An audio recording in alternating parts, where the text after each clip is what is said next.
Hello to everyone. I'm honored to welcome you to the... before that, I'm reminding myself and everybody, let's close our cellulars. So I'm very honored to welcome you all to the first scientific conference in Israel about mindfulness and neuroscience. I must say that we were all very surprised from the enormous response of people. We planned at a small conference, 100, 150 people, and about 3.5 weeks ago, the places for this auditorium were already fully booked. Someone told me that we are competing with Leonard Cohen. And now we also have, in addition to this auditorium, another auditorium just here where people are also participating. It's supposed to be off. I closed it before and now it's on again. Sorry. And so we have another 140 people with us in the next auditorium. So we're around 400 people, and I think it's very exciting. And I first of all want to thank all of you for coming, and by coming showing how this topic is important. The scientific conference and the scientific retreat that will be following it is the first event organized by the Unit of Applied Neuroscience. The Unit of Applied Neuroscience was founded here at the IDC a bit more than a year ago as part of the New School of Psychology led by Professor Marlon Kolinzer, which as many of you probably know, is leading a spirit of social activism, stressing the important role of researchers and clinicians in playing a role as a catalyst of social change. So in this spirit, we set ourselves the goal not only to contribute new scientific knowledge, but also to help accelerate the usually passive propagation of knowledge from the scientific community to the lay community. As a neuroscientist, I am often amazed and discouraged by the huge gap between the knowledge I know exists about the brain and outdated or simplistic preconceptions that govern people's opinions and choices. It can often take years and even decades for cutting-edge scientific knowledge to actually cause a significant change in our daily lives. So here we hope to influence this process of dissemination, and today we are presenting our unit's first offering, the tool of mindfulness mind training. Unlike many other tools offered by science, this tool is not technologically sophisticated, does not require much money, and can be implemented immediately by each individual. Actually, it's a tool that has been around for thousands of years, but has not been taken too seriously by the majority of people. Now, with the assistance of scientific findings, this mindfulness mind training tool can reach wider circles of the society and become more scalable. Today, we would like to update the Israeli scientific community about what is already happening in the world, and especially in the United States, for the past 10 years. Namely, that mindfulness and mind training is emerging as a powerful tool that can improve the brain's emotional self-regulation abilities, enhance the brain's attentional and cognitive abilities, and even increase activity in brain areas underlying positive qualities of mind, such as compassion, kindness, and forgiveness. In the context of Israeli society, with its complex demographical and political situation that is penetrating all levels of life here, it is clear that such a tool is a necessity and far from a luxury. Many may find it strange that neuroscience has turned back to interact with ancient traditions and methods. This is not a drawback, but rather the result of our tremendous advancement in the past decade, which enables us not only to understand simple behavior in the sterile laboratory setting, but to go outside the laboratory and seek to understand more complex and rich human experiences. As we know and understand more of the relationship between brain and behavior, neuroscientists have more courage and confidence to tackle questions that have a more holistic and subjective nature. In the search for more complex states of mind, neuroscientists stumbled upon a very unique state of mind, that of meditators who spend hours in internal introspection and can induce in themselves unique states of mind. These meditators, through many years of cultivation of emotional and attentional capabilities, have reached expert levels, and their experiences can shed light on these processes in the brain. For neuroscientists who already have tools sensitive enough to see small differences in brain activity from moment to moment, these meditators were highly trained to observe their own minds and give precise reports about what is happening are a real jewel. Indeed, scientists are finding that the subjective reports coming from these meditators are in line with various changes in the structure and function of different areas in the brain. Interestingly, these changes are also accompanied by positive changes in psychological well-being. Some of you may ask, why Buddhism? What had it got to do with science? It is important to clarify this point. While mindfulness practice has been viewed by Westerners as merely a form of relaxation, whose benefits are limited to stress relief or lowered blood pressure, in the Buddhist tradition, it is actually a rigorous system of mind training and observation of mental processes. In Buddhism, they consider it their own science of mind. From its outset, Buddhism has had a very strong emphasis on enhancing attention skills and developing very sophisticated means for investigating the nature of the mind from a first-person perspective. This investigation and rigorous nature of Buddhism enables dialogue with neuroscience, both because they provide a rare opportunity to study the effects of prolonged mental training on brain's tuning and organization and its possible limits, and the fact that these states of mind seem to go together with better psychological well-being. Buddhist monks are not only interesting subjects. The fruitful dialogue of these two investigative traditions can provide insights on the basic constructs that underlie many spiritual paths and are responsible to their positive effects in human experience. The fact is that this dialogue seems indeed very fruitful. Not only did neuroscience give mindfulness meditation, or is giving mindfulness meditation practices a legitimacy, it has also gained important insights about fundamental brain processes such as attention, emotion regulation, and the processing of positive and negative emotions. Centers that are investigating mindfulness are beginning to appear in prestigious universities like Stanford, UCSD, and the University of Madison, Wisconsin, and conferences hosting the Dalai Lama are being hosted and sponsored by prestigious universities like MIT and Harvard. Here at the IDC, we have a vision to use these newly emerging centers as a model to develop a unique center that will be specifically sensitive to the needs of the Israeli society. We are currently seeking resources to create a center that will bring cutting-edge, multidisciplinary scientific insights from different fields to bear on challenges of human growth across the lifespan and to promote healthy development and healthy aging. A central principle of this center will be constantly to interact with the wisdom accumulated by professionals from other fields and integrated with cutting-edge scientific knowledge.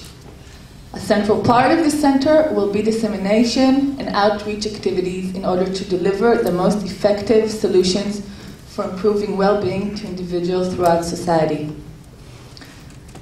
As I said, mindfulness mind training is our first offering in this direction. Okay, so this was the future, and now we're in the present. And what do we have today? Today, we will first hear from Yaakov Raz what mindfulness is from a deeper perspective. We will then hear from Richie Davidson about the significant advancement made in understanding the biological effects of meditation on the brain and body. Then we will have a lunch break, during which you are invited to view the posters describing work relevant to this conference. After lunch, we will hear Son Preminger about attempts to elucidate the neuronal correlates of subjective thought. Then we will hear from Michal Schwartz about the biological correlates of mind-brain-body connection. After another short break, we will hear from Aviva Berkovich-Ohana about the first scientific studies of meditation done in Israel. And finally, from Nachi Alon, the implication of this knowledge to the clinic.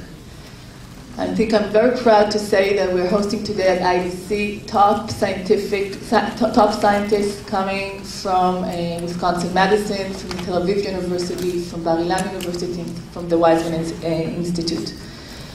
At the end of the day, we will bring together the scientists and contemplatives to discuss how these two fields can further enrich one another.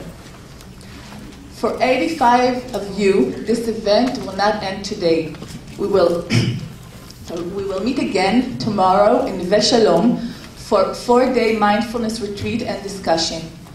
I'm proud to say that we used all the income from the conference for more than 20 scholarships to encourage neuroscience students to come to this retreat and experience themselves the meaning of mindfulness mind training. I think it's very important that people who investigate the mind will also have an opportunity to investigate their own mind. As they are our next generation of scientists, they are also our hope to help incorporate this tool to the use of society. Finally, I want to thank the wonderful students and IDC staff, in particular Keren Mifano, Chofit Levi, Sharon Simchoni, Shuli Sardes, Tammy Berger and their teams that have worked day and night voluntarily to make this occasion happen.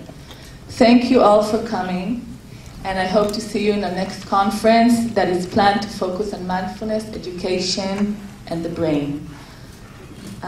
For the coordination of the next session, I invite Daniel Levy, the core director of the Unit of Applied Neuroscience. Thank you.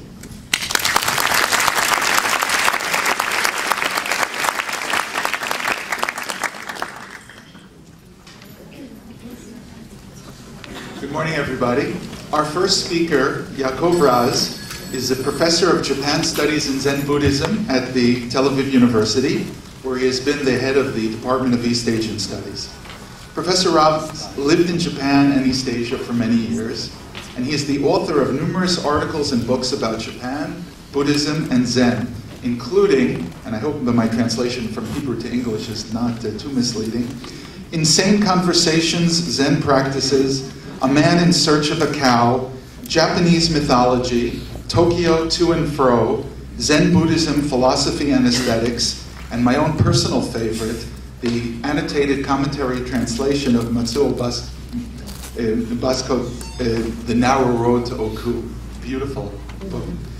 Professor Raz is also active in Zen Buddhism studies and Zen meditation outside the academic world, and he is involved in activities aiming towards the achievement of multicultural society, dialogue, and toleration between Jews and Arabs in Israeli society.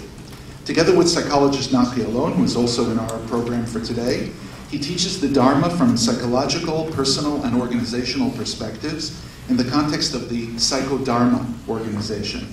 Professor Raz also advises organizations in Europe and Asia on the integration of Buddhist practice and wisdom in the whoop and warp of everyday life. And his topic for today is Emptying Mindfulness, Its Useful Uselessness. So please join me in welcoming Professor Yaakov Raz.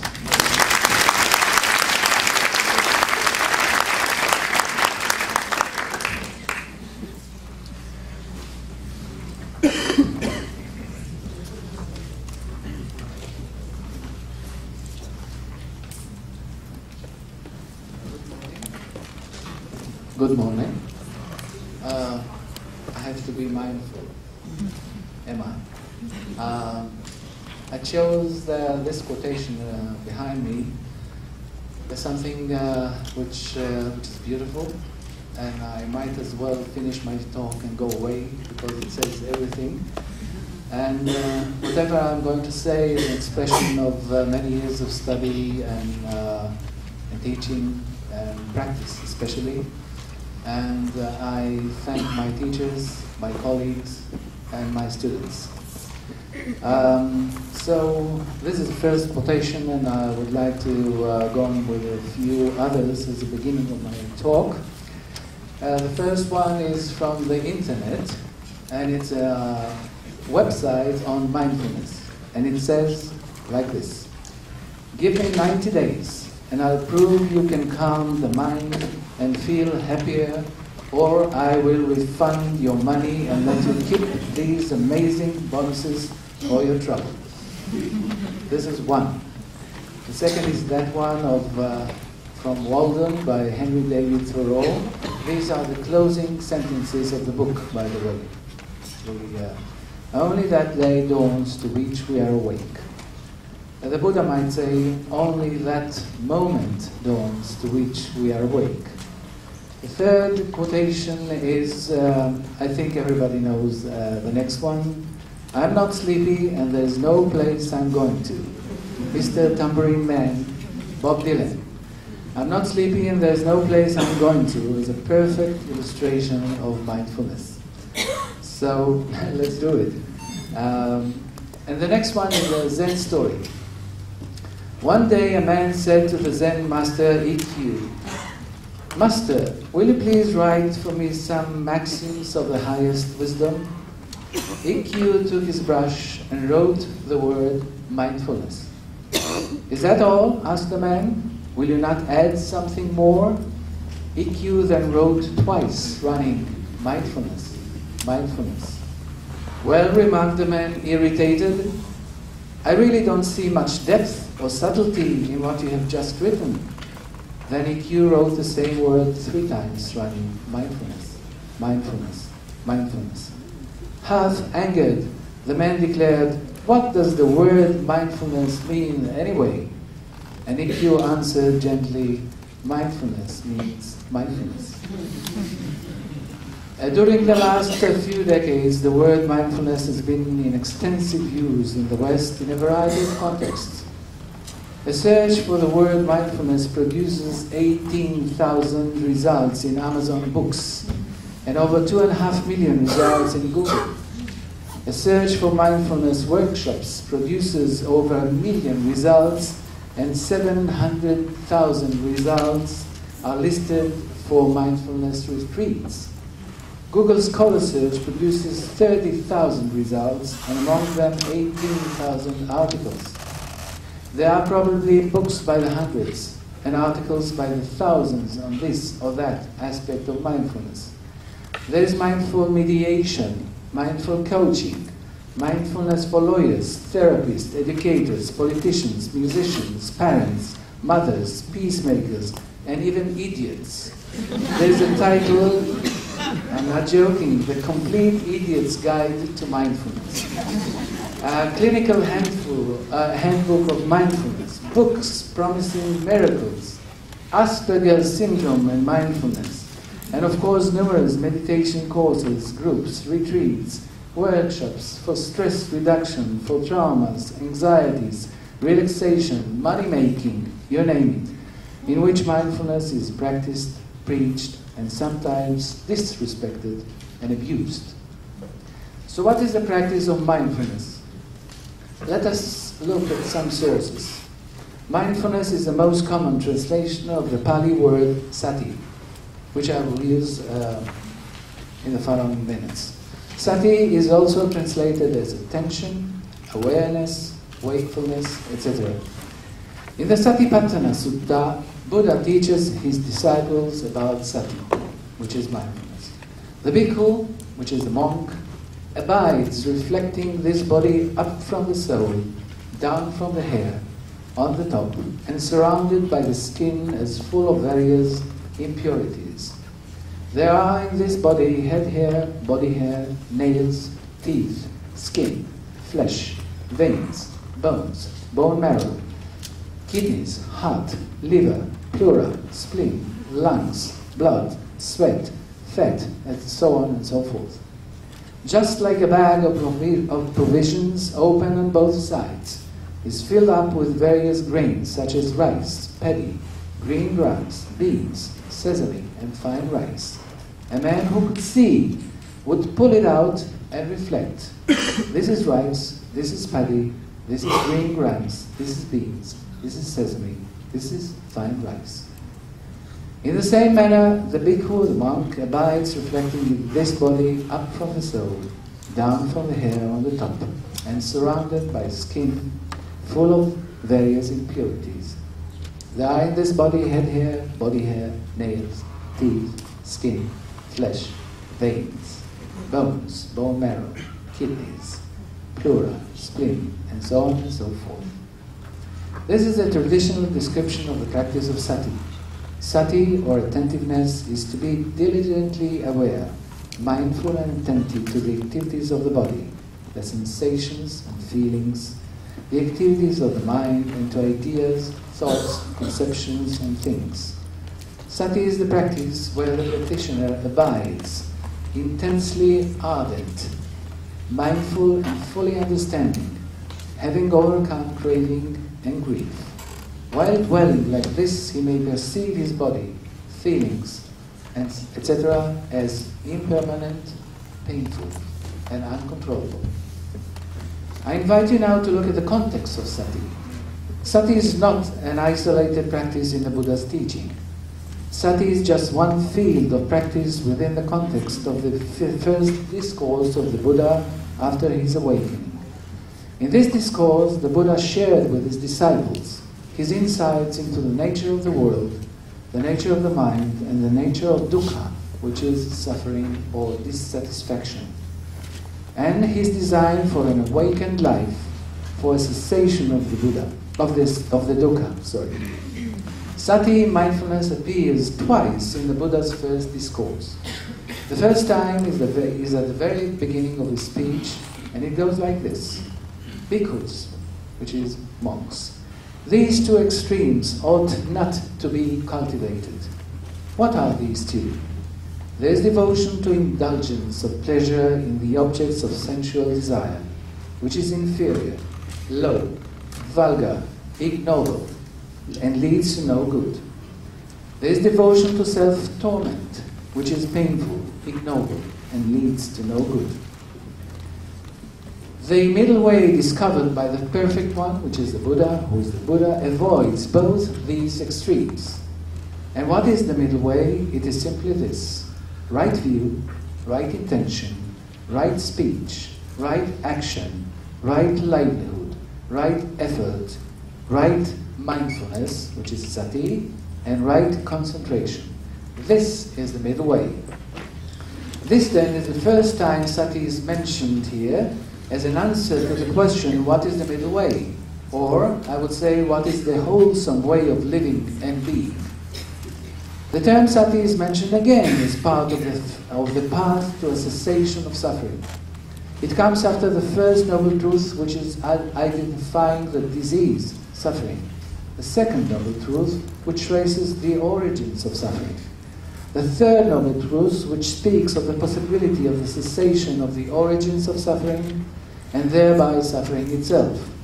And what is the way of cessation of suffering? It is right view, right intention, and so on, and right mindfulness, and right concentration. Exactly the same wording as in the first part. So this is a part of what is called Eightfold Path, which is 8 practices of being and healing, in which one of them is sati, mindfulness.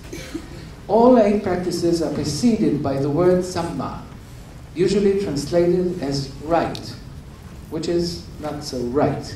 Samma is a sister word of the Indo-European words such as sam, as in S-U-M, whole, same, similar, sing, such as in symphony, sympathy, synchrony, synergy, etc. In this sense, samma means not right as opposed to wrong, but wholesome, in harmony with, or in the musical sense of tuned. So we're talking about wholesome view, wholesome livelihood, wholesome speech, or harmonious effort. Tuned mindfulness, tuned concentration, it implies attention and listening. So sammasati, or right mindfulness, should be read as harmonious mindfulness, wholesome attention, and tuned awareness. What is then the difference between the two appearances of sati and the 8 practices? I propose that the first time sati is seen as a way of living and being, while the second time is suggested as a way of healing. Is one of these approaches preferred by the Buddha? Certainly not. He certainly recommends the 8 practices as both a way of being and as a tool of healing. Sati mindfulness is part of this. But these 8 fields should not be practiced differently or separately. They should be practiced together. Not one of these can be isolated and practiced without the others. Sati cannot be practiced without right view, right speech, right action, right livelihood, right effort. And the same way, right speech and right effort cannot be practiced without mindfulness. This, I propose, should be in mind whenever we discuss mindfulness. There is, of course, nothing wrong with using mindfulness as a tool for helping and healing. It is certainly a powerful one. Yet I propose that the real power of sati is actually not in its usefulness, but in its uselessness. Its main power arises when practicing it without a goal in mind, not even liberation, not even release from suffering. It promises nothing, but produces abundance. Sati is a practice of liberation, not for liberation. The awareness from moment to moment, from one sensation to the next, is its strength.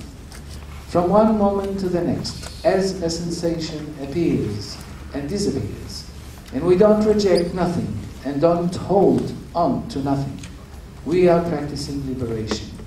Noticing this and then that, realizing this and then that, being aware of body sensation, exhale, inhale, a sound, a passion, dissatisfaction, joy.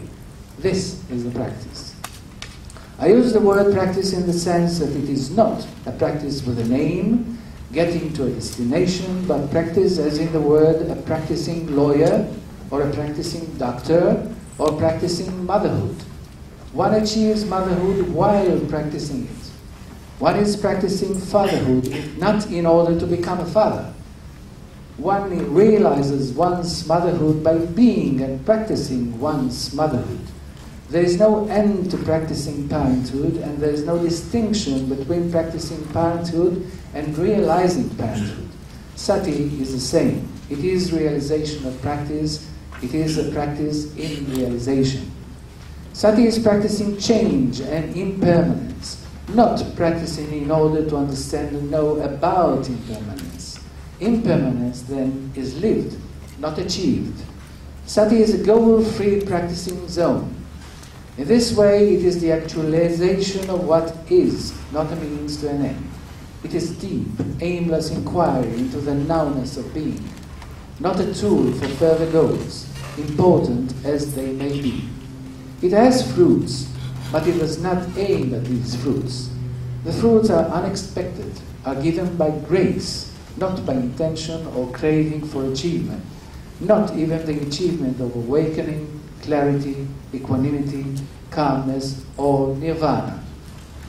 God forbid.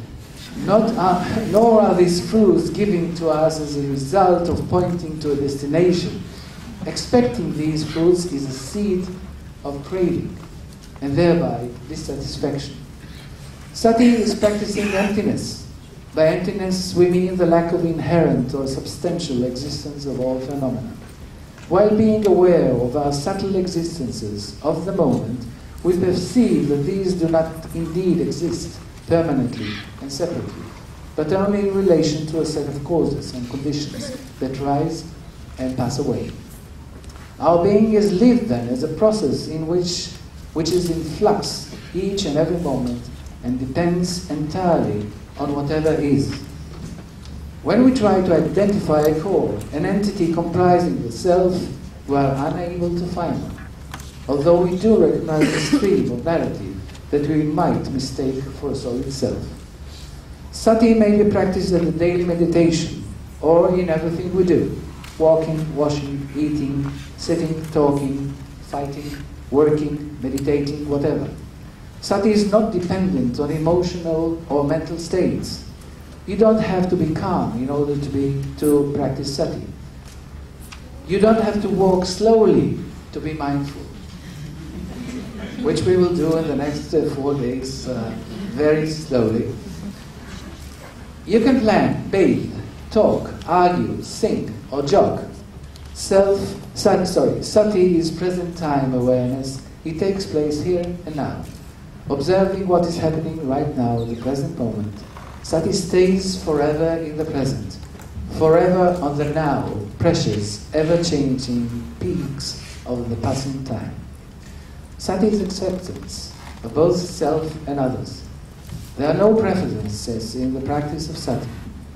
We might see in a meditation objects of fear or desire, but we reject none, prefer none. It is the practice of equanimity. It is accepting this and that without being attached to either. It is like a mirror. It rejects nothing, holds on to nothing, and prefers nothing. It is embracing of whatever is as it is, no more, no less.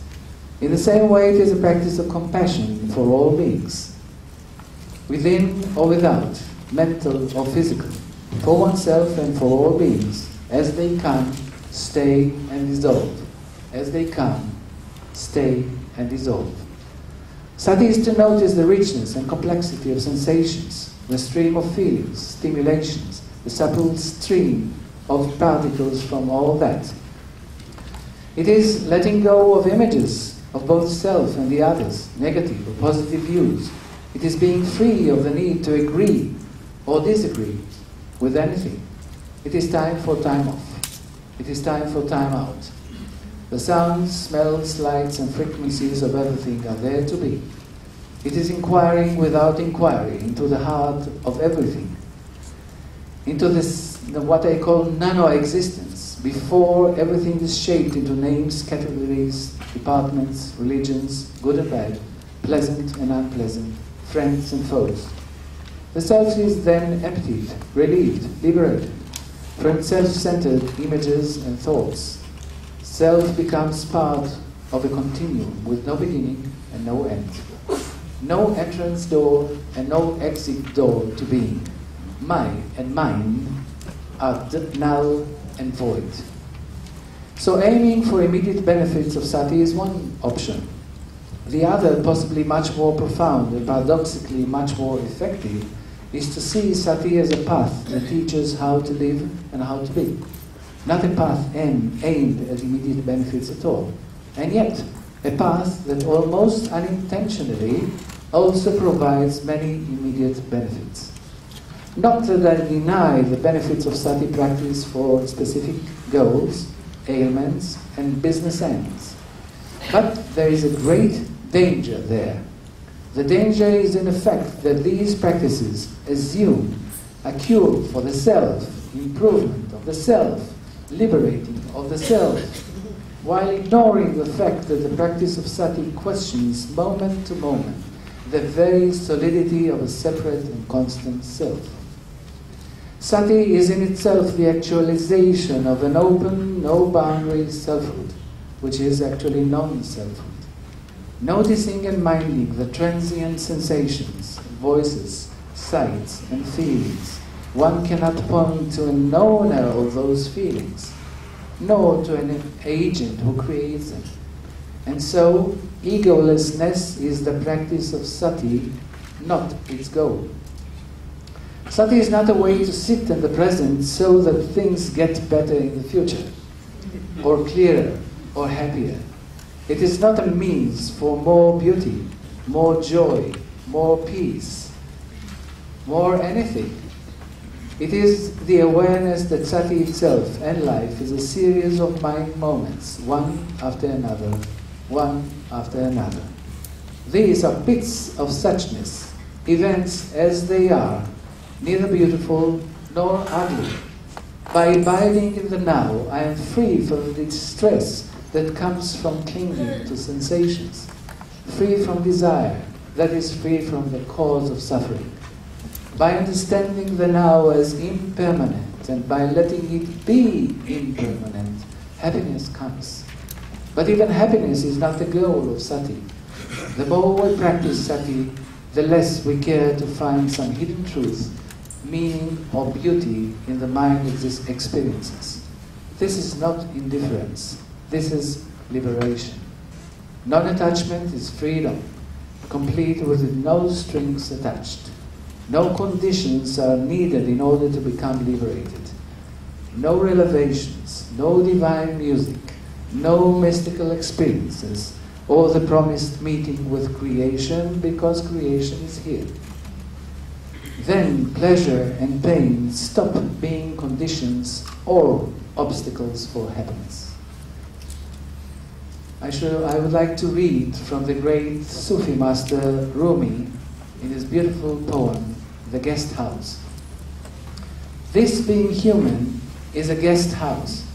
Every morning a new arrival, a joy, a depression, a meanness, some momentary awareness comes as an unexpected visitor. Welcome and entertain them all, even if they are a crowd of sorrows who violently sweep your house empty of its furniture.